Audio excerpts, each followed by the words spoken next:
Look, I know what you're probably thinking from the title of this story. Another sob story from a guy who couldn't stand up for himself in high school. And now he's bragging about some petty revenge that probably didn't even matter. But before you judge me, let me ask you something.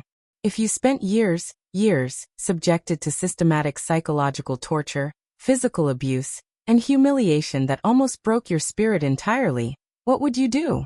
How far would you go if you had the perfect, unsuspecting opportunity to obliterate the life of the person who orchestrated all of it? When I tell you what I did, I want you to tell me, honestly, was I the villain? Or was I just balancing the scales? Because looking back, the pure, unadulterated shock on his face when his entire world crumbled was the most satisfying moment of my life. I grew up in one of those towns where everyone knows everyone's business. It was stifling, but safe, or at least that's what my parents thought. I was a quiet kid, a bit smaller than the other boys, and I excelled academically, especially in computer science. These 3 traits in high school are basically a giant neon sign pointing right at you that says, "Please bully me." And that's where Tyler comes in. Tyler was everything I wasn't. He was popular, athletic, and loud. His family was also one of the wealthiest in town, owning multiple businesses and basically funding the entire town's athletic program. This meant Tyler was untouchable. He could do no wrong in the eyes of the teachers, the coaches, and even the police. If he got in trouble, it was always dismissed as just boys being boys. Or he's a good kid under a bit of pressure. The pressure, of course, was him getting caught being a monster. Our freshman year was when it really began. It started small. He'd accidentally trip me in the hallway, knock my books out of my hand, or just say snide remarks about my clothes. Then the psychological war began. He found my online profile, a small blog where I posted coding tutorials. He'd flood the comments with insults, making fun of my interests, my intelligence, my pathetic lack of friends. He encouraged his sycophants to do the same. I couldn't go anywhere, online or in person, without facing his harassment. The breaking point for me came sophomore year. In gym class, he and his buddies cornered me. They shoved me into a locker and taped it shut, knowing full well I had claustrophobia. They left me there for an hour, laughing, while I screamed and pounded on the metal. When the teacher finally found me, Tyler claimed I must have been playing a prank. The teacher believed him. He always believed him. That hour changed something in me. It wasn't just fear anymore. It was cold, calculating hatred. To understand the depth of my resolve, you have to understand the environment Tyler created.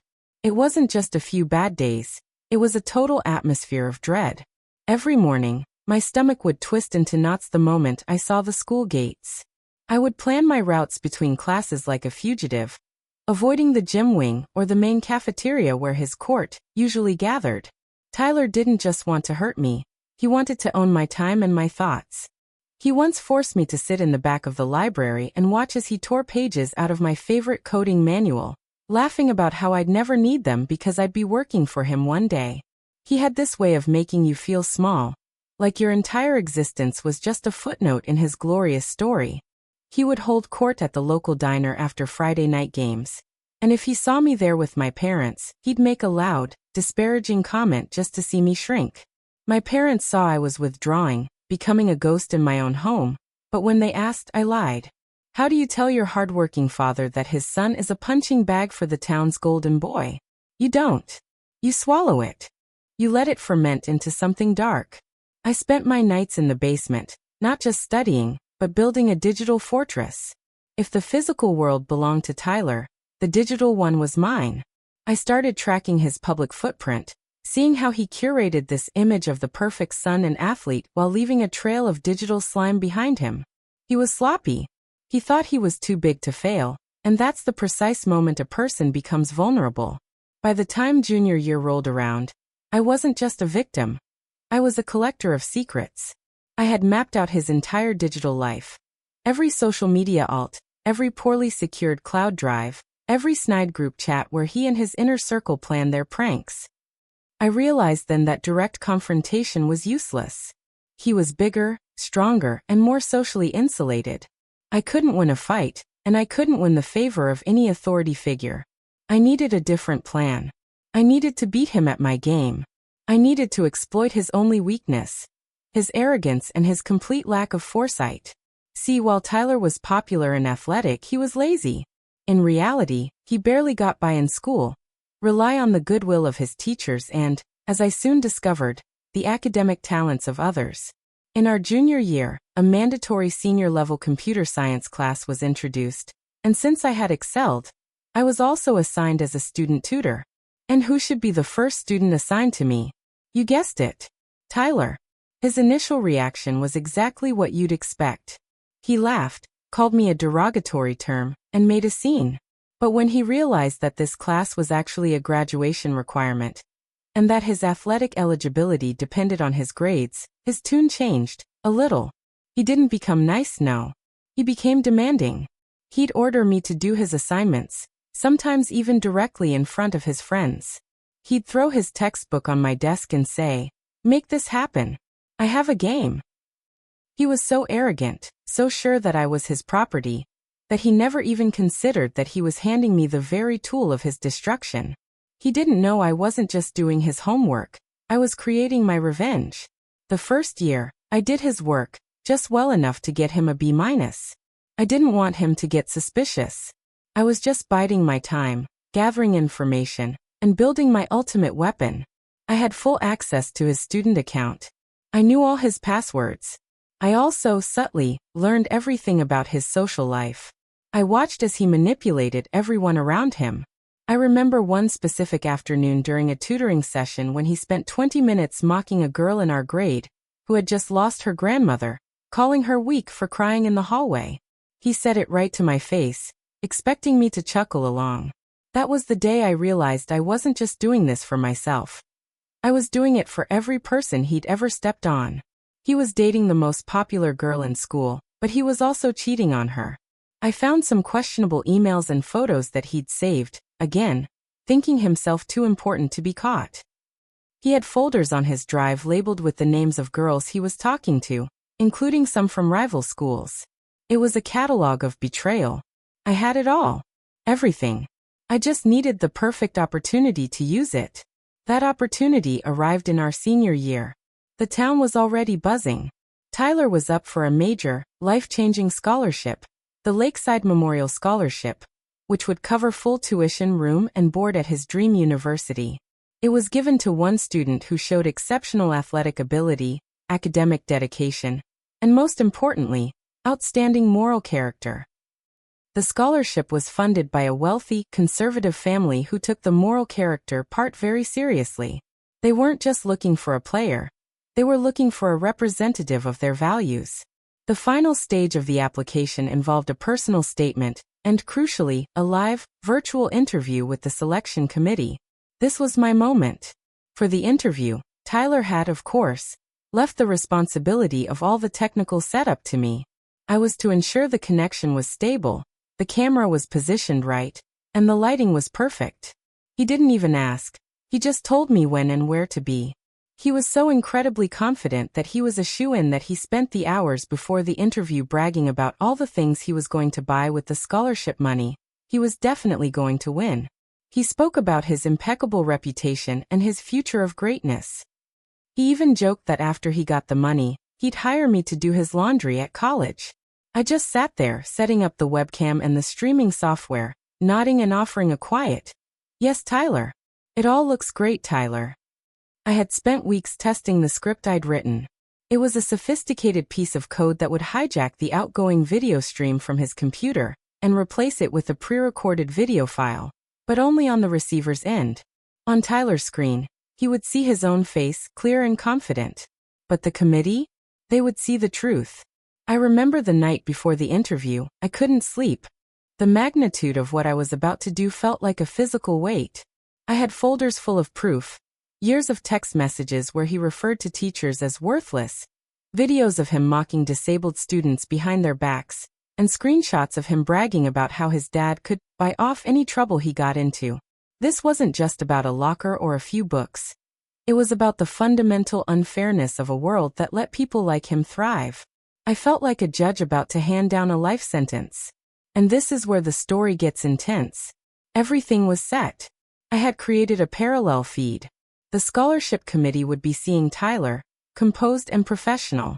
But I had prepared a special presentation that would play over his video, effectively replacing the committee's view of him, while he would still think he was presenting his best self to them.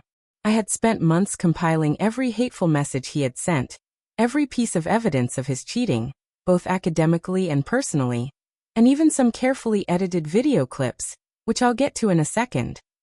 All I had to do was press a button. But I want to pause here for a second. This is the choice I was faced with. I could have just let him win. I could have walked away, graduated and gone to college, leaving him in the past. After all, what I was about to do wouldn't just affect his college plans. It would shatter his entire reputation in this small town. It would expose not only his cruelty but also his fraud, his dishonesty, and his complete lack of character. It was a nuclear option. I knew that in this moment, I was crossing a line from being a victim to being an architect of a public execution. So, before I tell you what I did, and what happened during that interview, I want you to be honest. If you were me, after all that pain and suffering, would you have pushed the button? Let me know in the comments below. So here's how it went down. Tyler sat there, dressed in a crisp shirt and tie, looking every bit the model student. I gave him a thumbs up from behind the laptop, signaling everything was ready. The interview began. He launched into his pre-written, completely false spiel about how the school athletic program taught him the value of leadership, community service, and always being there for others. The committee members, who were these distinguished, serious-looking people, nodded in approval, captivated by his charisma. He was doing great. A perfect performance. Then I pressed the button. Immediately, the video feed showing Tyler's smiling face was replaced on the committee's end. Instead of him, they began seeing an animated collage. At first, it was just text. It was every cruel comment, every derogatory slur, and every hateful threat he had sent to me and other students over the past 4 years, all carefully organized by year. I made sure to include his username in big letters, clearly identifying the source. The committee went dead silent. Their faces, previously full of admiration, were now masks of utter shock and disgust. One of the men on the panel actually took his glasses off and rubbed his eyes, leaning in closer to the screen as if he couldn't believe what he was reading. Tyler, oblivious, continued talking. And that experience with the team truly taught me that a leader is only as strong as the people they support, he said, beaming at the camera. I could see the committee members exchanging looks, one of them covering their mouth with their hand.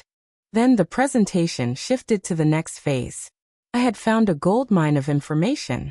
Using his student login, which he'd casually given me to handle things, I had managed to access his email drafts. He'd never sent them, but they were there.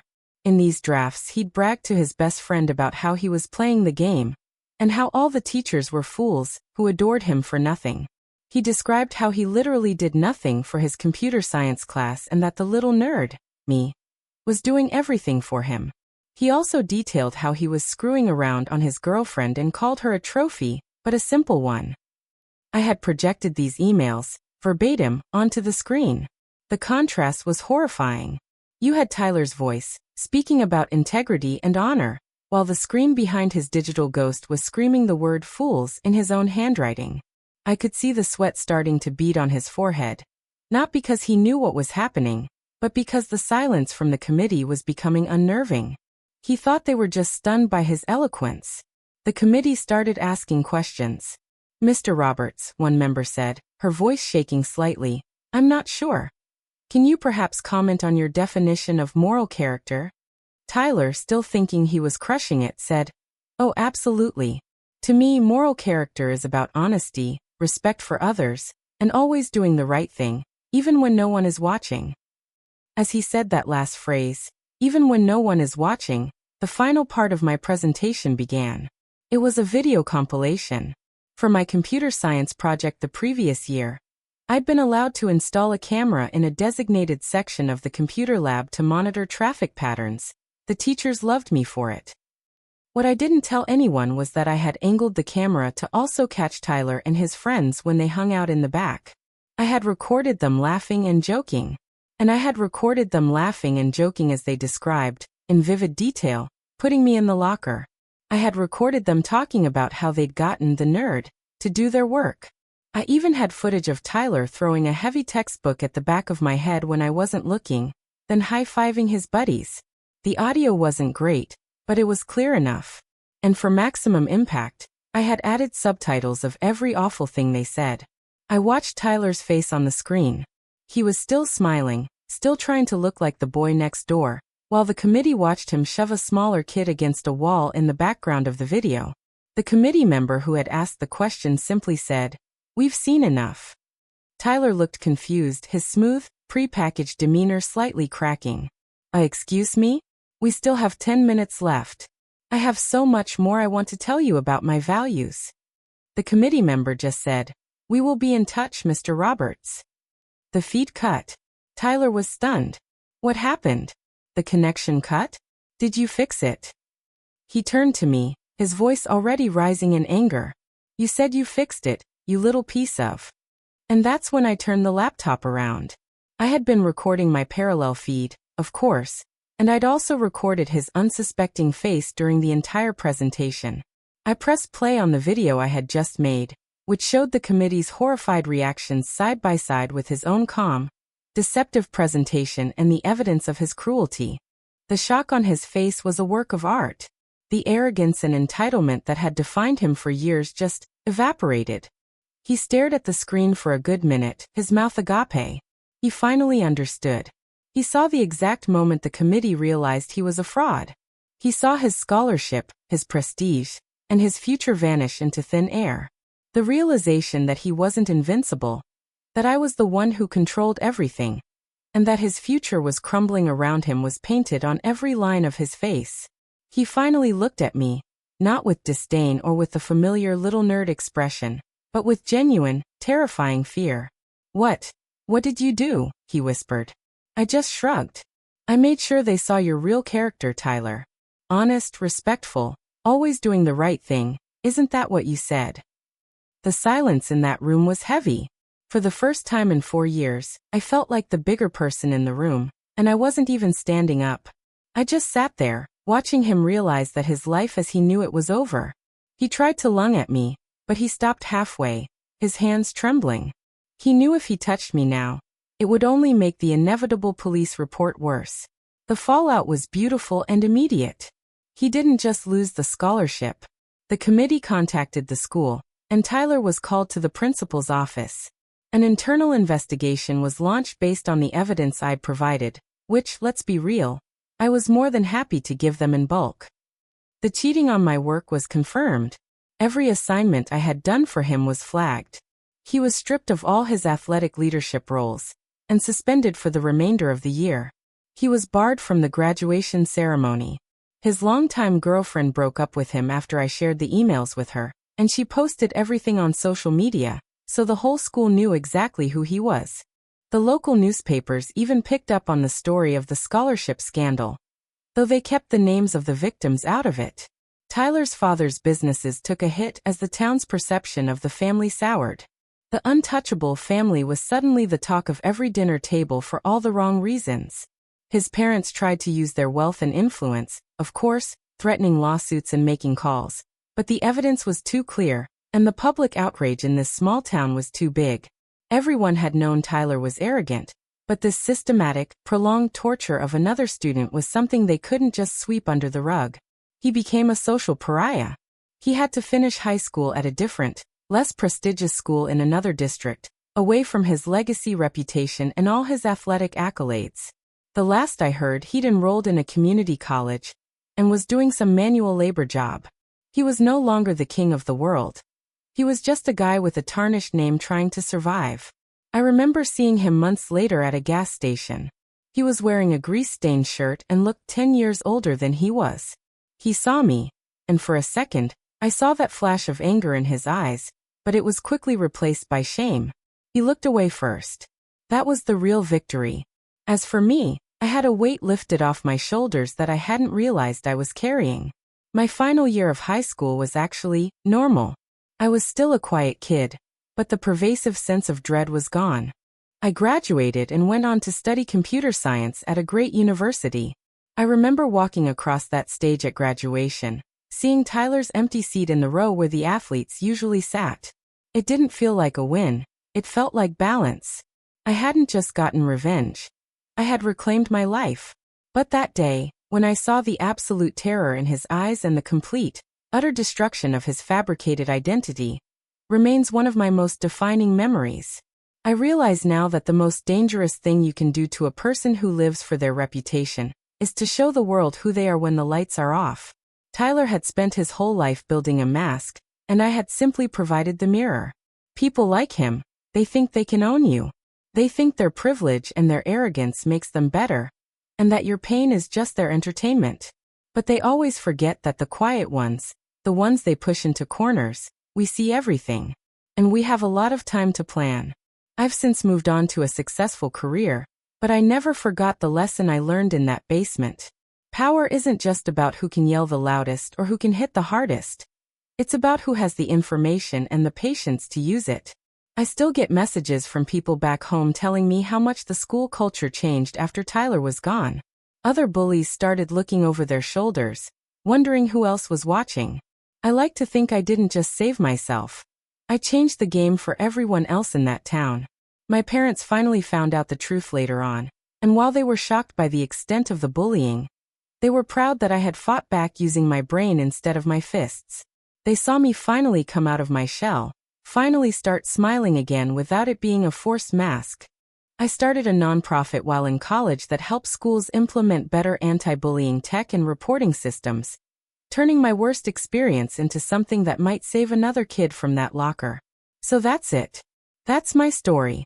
I spent years in a living hell, and I got my revenge in the most unexpected, public, and destructive way I could imagine. I didn't just stop him. I took away the future he thought was his birthright. Now looking at the full context, the years of pain, the broken spirit, and the way I finally chose to end it, I want you to tell me, was I wrong? Was what I did too cruel? Or was I just balancing the scales of justice in a world that never gave me a chance? Tell me if you would have done the same thing. I'm truly curious what you all think. Did I go too far by destroying his future? Or did he destroy it himself the moment he decided to make my life a nightmare? Sometimes I wonder if I became a little bit like him in that final moment, calculating and cold, but then I remember the feeling of that cold metal locker, and I know I did the right thing. Thanks for letting me share this mess. Make sure to like this video if you are on my side, and subscribe for more stories. And of course, share your final thoughts on this whole mess in the comments. I'll see you all in the next story.